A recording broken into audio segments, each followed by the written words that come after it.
சிம்ம ராசி நேயர்களே, பிறவி குணம் மாறாது. பார்க்கலாமா? சரி சார், என்ன சார் சொல்ல போறீங்க எனக்கு அப்படிங்கிற மாதிரி இருக்கும். அதாவது இந்த பிறவி குணம் மாறாது அப்படிங்கிறது நான் ஆரம்பத்தில் உங்களுக்கு சில விஷயங்கள் சொன்னேன். அது நான் இப்போ அந்த சிம்ம ராசியுடைய பிறவி உரிமை உணர்வால் மற்றவர்களை கட்டுப்படுத்த முயற்சிப்பது, உதவி கேட்க தயங்குவது. சிம்ம ராசிக்காரங்க சில பேர் டக்குன்னு உதவி கேட்க மாட்டாங்க. ரொம்ப ப்ரெஸ்டீஜ் பார்ப்பேன். கேட்கலாமா வேண்டாமா? ஒரு எமர்ஜென்சி கேட்குறேன், நான் போய் கேட்க மாட்டேன். எனக்கு தேவையில்லை, நான் கேட்பேன். நீ வேணா போய் கேட்டு வாங்கிட்டு வா. இவனுக்கு தேவைதான், ஆனால் இவன் போய் கேட்க மாட்டான். கௌரவ குறைச்சல் கேட்க மாட்டான். அது உண்டு. மனவேதனையை மறைத்து நடிப்பது உங்கள் தனிமைப்படுத்துவது விதி அல்ல. உங்கள் மனதை வெளிப்படுத்தாத பழக்கம்தான். பிறவி குணம் மாறுமா? மாறலாம். கம்பீரமாக இருப்பது தவறல்ல, ஆனால் கம்பீரத்துடன் சேர்ந்த பணிவும் இருந்தால் நீ பெரிய ஆள். கம்பீரமா இருந்தா போறாது, பணிவும் இருக்க வேண்டும். பணிவு இருந்தால்தான் உயர முடியும் அப்படிங்கிறத ஞாபகம் வச்சுக்கோ. அதாவது உங்களை யாராலும் தோற்கடிக்க முடியாது. உண்மையான அரசன் மக்களை ஆள்பவன் அல்ல, மனங்களை வெல்பவன் தான் உண்மையான அரசன். ஞாபகம். சிம்மராசிக்காரர்கள், உங்களின் உண்மையான ஒளி உங்கள் அதிகாரத்தில் இல்லை, உங்கள் குணத்தில் இருக்கிறது. உலகம் உங்கள் சாதனைகள் மறந்தாலும் உங்கள் மனதை ஒரு பொழுதும் மறக்காது.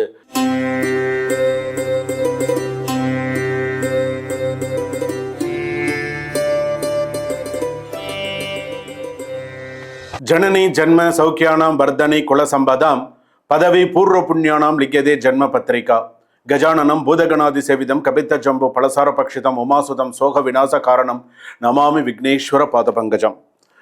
ஆதித்யாயச்ச சோமாய மங்களாய புதாயச்ச குரு சுக்கர சனிபியஸ்ச ராகவே கேதவே நமஹா. உலகெங்கும் வாழக்கூடிய ஜோதிடர் யுகம் நேயர்கள் அனைவருக்கும் வணக்கம். நான் மக்கள் ஜோதிடர் டாக்டர் ராஜ்குமார் சிவாச்சாரியார் பேசுகிறேன். எல்லாரும் எப்படி இருக்கீங்க? நலமா இருப்பீங்கன்னு நம்புறேன். அடுத்ததாக இந்த ஜோதிடர் யுகத்தில் நாம் பார்க்கக்கூடிய ஒரு காணொலியில் மிக மிக முக்கியமான ஒரு விஷயம் நம்ம பார்க்க போகிறோம். வாழ்க்கையில் மிகவும் முக்கியமான விஷயம். இதெல்லாம் நம்ம ஸ்கிப் பண்ணவே முடியாது. அந்த மாதிரியான ஒரு விஷயம் நம்ம பார்க்க போகிறோம். அதில் ஒன்று தான் பிறவி குணம் மாறாது. நம்ம ஜோதிடர் யுகம் சேனலில் நம்ம நிறைய விஷயங்கள் போட்டிருப்போம்.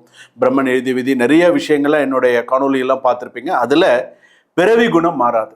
இது கேட்கும் பொழுதே உங்களுக்கு என்னடா இது அப்போ நம்ம ராசிக்கு என்ன, நம்மளுடைய பிறவி குணம் என்ன நமக்கு அப்படின்னு எப்படி சொல்ல போகிறாங்க அப்படிங்கிறத நீங்கள் கண்டிப்பாக ஆச்சரியப்படுவீங்க. அந்த அளவுக்கு இதில் ஒவ்வொரு ராசிக்கும் இருக்கும். அந்த பிறவி குணம் அப்படிங்கும்போது பார்த்தீங்கன்னா, ஒரு குழந்தை பிறக்கும் பொழுதே அதோட குணாதிசயத்தோடு தான் அந்த குழந்தை பிறக்கும். இந்த குழந்தை பிறக்கிறது, பூமியில் ஒரு குழந்தை பிறந்தெடுத்து இத்தனை மணிக்கு இந்த லக்னத்தில் ஒரு குழந்தை பிறக்கிறதுன்னு, அதுக்கு என்ன லக்னத்தில் பிறக்கிறதோ அந்த குணாதிசயத்தோடு தான் அந்த குழந்தை பிறக்கும். அந்த குணாதிசயம், அந்த ஒரு குணமும் பிறக்கிறது. குழந்தை பிறக்கும் போது அது குணமும் பிறக்கிறது அப்படின்னு சொல்லுவான். இதுதான் மிக முக்கியமானது. அந்த குணம் வயது மாறினாலும், பணம் வந்தாலும், பதவி உயர்ந்தாலும், வெளிநாடு சென்றாலும் சில விஷயங்கள் மாறுவதில்லை. அதுதான் மிக உண்மையானது. அதுக்கு தான் பிறவி குணம் மாறாது சொல்றோம் இல்லையா? அப்பம் புத்தி அப்படியே இருக்குடா உனக்கு அப்படின்னு சொல்லுவாங்க. சில இடத்துல நீங்க கேள்விப்பட்டிருப்பீங்க. இந்த வார்த்தைகளை யாருமே கேள்விப்படாதவர்களே கிடையாது. அந்த மாதிரில நிறைய விஷயங்கள் உண்டு. அதே போல நீங்கள் கோபப்படுவது பிறவி குணமா? இதனால உங்க அம்மா அழுதுருக்காங்களா? இதனால உங்க அப்பா அழுதுருக்காங்களா? கண்டிப்பா நினைச்சு பாருங்க. உங்களுடைய பிறவி குணத்தினால நீங்க கோபப்படுறதுனால உங்க அம்மா ஒரு சொட்டு கண்ணீர் விட்டுருப்பாங்க. என் பிள்ளை இப்படி கோபப்பட்டு இப்படி இந்த மாதிரி கண்டிப்பா இந்த ஒரு விஷயம் குடும்பத்தை நடந்திருக்காம இருக்காது. இதனால அப்பா அமைதியா விலகி இருக்காரா? சொல்லுங்க. உன்னுடைய கோப குணத்தினால, உன்னுடைய சில விஷயத்தினால அப்பா அமைதியா, உன்னுடைய பிறவி குணத்தினால அப்பா விலகி இருக்காரா? கண்டிப்பா சொல்லுங்க. ஒரு நிமிடம் இன்று உங்களுடைய ஒரு நிமிஷம் நீங்க எல்லாமே யோசிச்சீங்க அப்படின்னு வச்சுக்கோங்களேன், எல்லாமே உங்களுக்கு தெரிய வரும். உங்களை விட்டு விலகி சென்ற உறவுகளும் உங்களுக்கு பிறவி குணமாக இருக்கலாம். உங்களுடைய பிறவி குணத்தினாலேயே சில உறவுகள் பிரிந்து போயிருக்கலாம். அது நிதர்சனமான உண்மை. அடுத்ததாக பார்த்தீங்க அப்படின்னு சொன்னா, பிறவியிலேயே இருக்கும் நல்ல குணங்களும் உண்டு. சில பேருக்கு நல்ல குணமும் உண்டு. ஒரு சில நம்ம சொல்றோம் இல்லையா, கோபம் இருக்கிற இடத்துல குணம் இருக்குன்னு சொல்றோம் இல்லையா, மாதிரி சில இடத்துல குணங்களும் நல்ல குணங்களும் இருக்கும். உங்களால் அறியாமல் யார் மனம் உடைந்து இருக்கலாம். உங்களை அறியாமே நீங்க யார் மனசாவது உடைச்சிருக்கலாம். அதெல்லாம் இருக்கு, இல்லாம இல்லை. அதுதான் பிறவி குணம் அப்படின்னு சொல்லுவோம். சிலருக்கு இதை கேட்கும்போது சிரிப்பு வரும். சிலர் பேருக்கு இதை கேட்கும்போது அதிர்ச்சியாகவும் இருக்கும். என்னடா அது ஒரு விஷயங்கள் நம்ம ராஜ்குமார் சார் என்ன சொல்ல வராங்க, குருஜி என்ன சொல்ல வராங்க அப்படிங்கிற மாதிரி சிலருக்கு இருக்கும். என்னுடைய வாழ்க்கையைத்தான் சொல்றாரோ அப்படிங்கிற அளவுக்கு கண் கலங்க ஆரம்பிச்சிருவீங்க. அந்த அளவுக்கு இருக்கும். ஒரு விஷயம் மட்டும் நினைவில் வைத்துக் கொள்ளுங்கள். ராசி என்பது விதியை பூட்டி வைக்கும் சங்கிலி அல்ல. அது கிடையாது. அந்த கண்ணாடிகள் இன்று உங்கள் உண்மையான முகத்தை நீங்க பார்க்க தயாரா? அதுக்கு தயாரா நீங்க இருக்கீங்களா? அப்படியானால் உங்கள் ராசியை தேர்ந்தெடுத்து பிறவி குணம் மாறாது. இப்பொழுதே இந்த ஃபுல் ராசி பலன் மேஷ ராசியிலிருந்து மீனராசி பரியந்தம் வாங்க பார்க்கலாம். எல்லா ராசிக்கும் பிறவி குணம் எப்படி இருக்கும், மேஷ ராசியுடைய பிறவி குணம் எப்படி இருக்கும், ரிஷப ராசி எப்படி, எல்லாமே பார்க்கலாம். உங்களுடைய விஷயங்கள் என்ன, ஏது இதனால என்ன பாதிப்பு, என்ன விஷயங்கள் இருந்தது, எல்லாமே நம்ம தெரிஞ்சுக்கலாம். எதுலையுமே எங்கேயுமே ஸ்கிப் பண்ணாமல் பாருங்க. அதே போல் இந்த இப்போ நான் சொல்லியிருக்கிறது எல்லாமே பொது பலன்கள். இந்த ராசிக்கு இந்த அதாவது இந்த இது மாறாது, பிறவி குணம் மாறாது அப்படிங்கிறது பொது. உங்கள் ஜாதகப்படி சில விஷயங்கள் மாறலாம், அது 2ஆம் பட்சம். ஆனால் இது மேக்சிமம் 90 to 98% எல்லாருக்கும் பொருந்தி இருக்கக்கூடிய ஒன்று தான். இது யாருக்குமே மாறாது, இது உண்மை. வாங்க வீடியோக்குள்ளே போகலாம். கடைசி வரைக்கும் வீடியோ ஸ்கிப் பண்ணாமல் பாருங்கள். மேஷ ராசியிலேருந்து மீனராசி வரை பிறவி குணம் மாறாது. வாங்க போகலாம். சிம்ம ராசி நேயர்களே, பிறவி குணம் மாறாது பார்க்கலாமா? சரி சார், என்ன சார் சொல்ல போகிறீங்க எனக்கு அப்படிங்கிற மாதிரி இருக்கும். அதாவது இந்த பிறவி குணம் மாறாது அப்படிங்கிறது நான் ஆரம்பத்தில் உங்களுக்கு சில விஷயங்கள் சொன்னேன். அது நான் இப்போ அந்த சிம்ம ராசியுடைய பிறவி குணம் பார்க்கலாம். கோவப்படுறதுங்கிறது இருக்கும், அது இல்லாமல் இல்லை. ஒன்று சொல்கிறேன். தன் மரியாதை குலைந்ததாக விரைவில் உணர்வது. எனக்கு அந்த இடத்துல மரியாதை இல்லைங்க, அவன் என்ன பண்ணிட்டாங்க, அந்த மாதிரி மரியாதை இல்லாமல் பேசிட்டாங்க, மரியாதை இல்லாமல் நடத்திட்டாங்க அப்படின்னு பயங்கரமாக வரும்பார் ஒரு வேகம். சான்ஸே இல்லை. விமர்சனத்தை ஏற்க சிரமப்படுவது. என்ன சொல்லிட்டாங்க, எப்படிங்க அவன் சொல்லுவான்.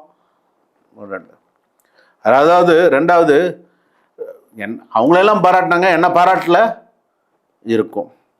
நான் சொல்லுவதே இறுதி என்ற எண்ணம். தவறை ஒப்புக்கொள்ள தயங்குவது. தப்பு பண்ணிட்டல, ஒத்துக்கோ, அதே தயங்குற உண்டு. தவறை ஒப்புக்கொள்ள தயங்குவது. சிறிய அவமதிப்பும் பெரிதாக எடுத்துக்கொள்வது.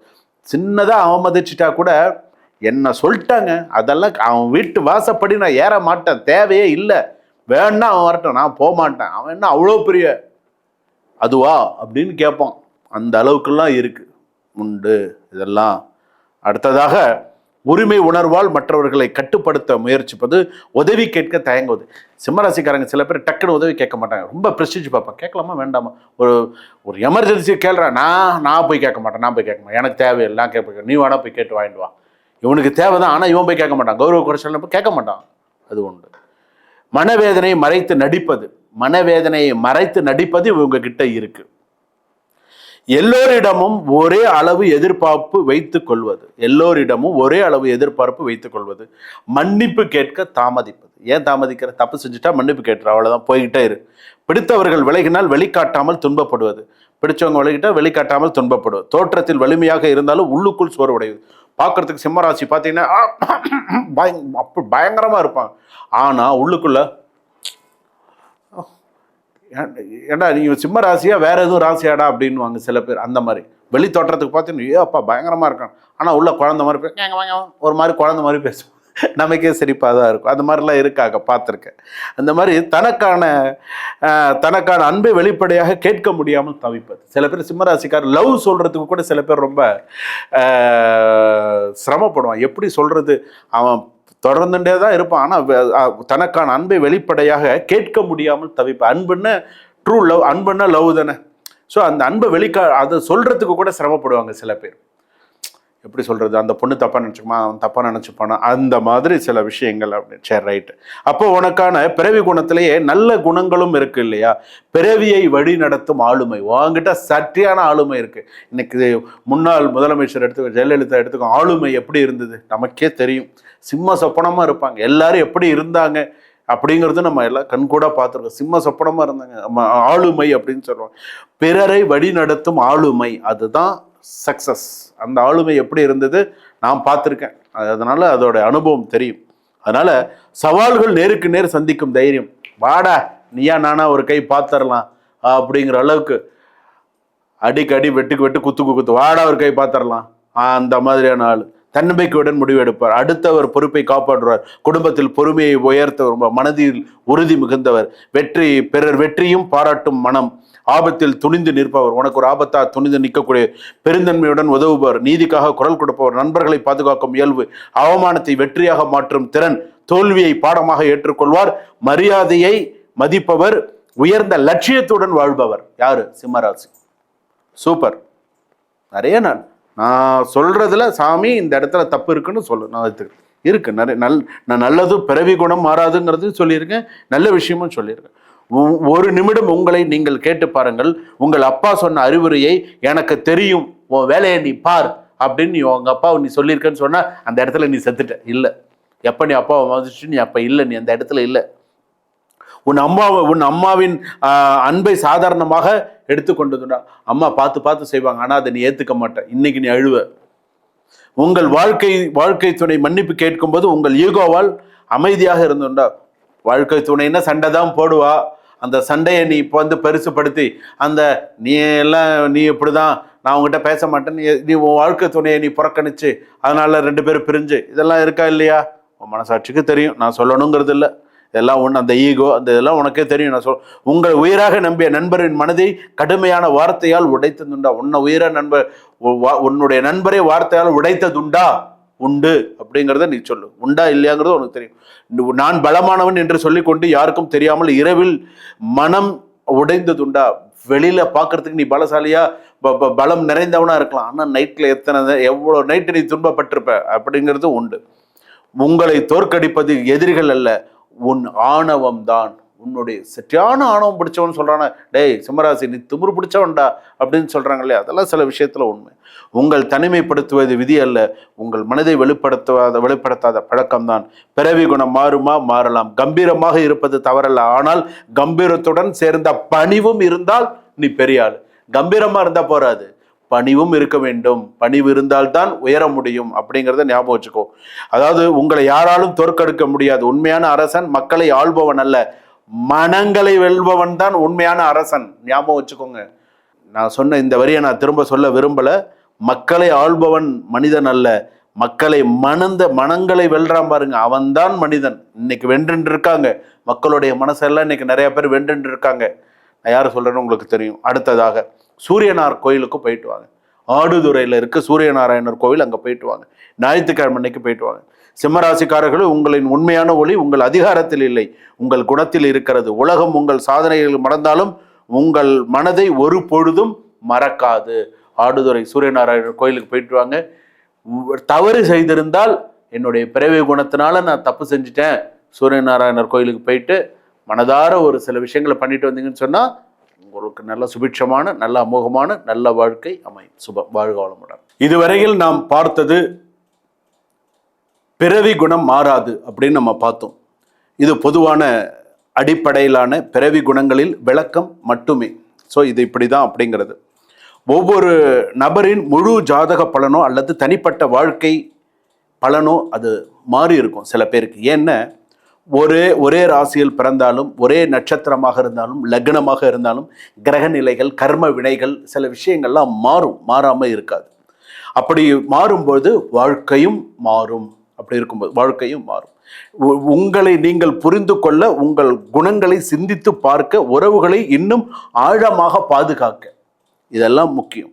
அந்த நோக்கத்திற்காக மட்டுமே. ஒருவேளை இதில் கூறப்பட்ட ஏதாவது ஒரு குணம் உங்கள் வாழ்க்கையோடு ஒத்துப்போனால் அதை மாற்ற முடியாத விதி ஒன்று நினைக்க வேண்டாம். நல்ல எண்ணம், நல்ல செயல், நல்ல நம்பிக்கை, நிறைய நல்ல விஷயங்கள் சொல்லி இருக்கக்கூடிய ஆலயங்கள் போயிட்டு வந்தால் கண்டிப்பாக அதெல்லாம் நல்லபடியாக நடக்கும். அன்பான வார்த்தைகள், இதெல்லாமே உங்களை உயர்த்திக்கூடியதாக இருக்கும். இதெல்லாம் பொது பலன்கள் தான். ஆனால் நான் சொன்னதில் ஒரு சில விஷயங்கள் உங்கள் வாழ்க்கையோடு ஒத்து போயிருந்தால் நீங்கள் கண்டிப்பாக அந்த அக்னீஸ்வரர் கோவிலில் போய் பரிகாரம் செய்கிறது, என்ன செய்யணும்னு நினைக்கிறீங்களோ அதெல்லாம் நீங்கள் செய்யலாம்.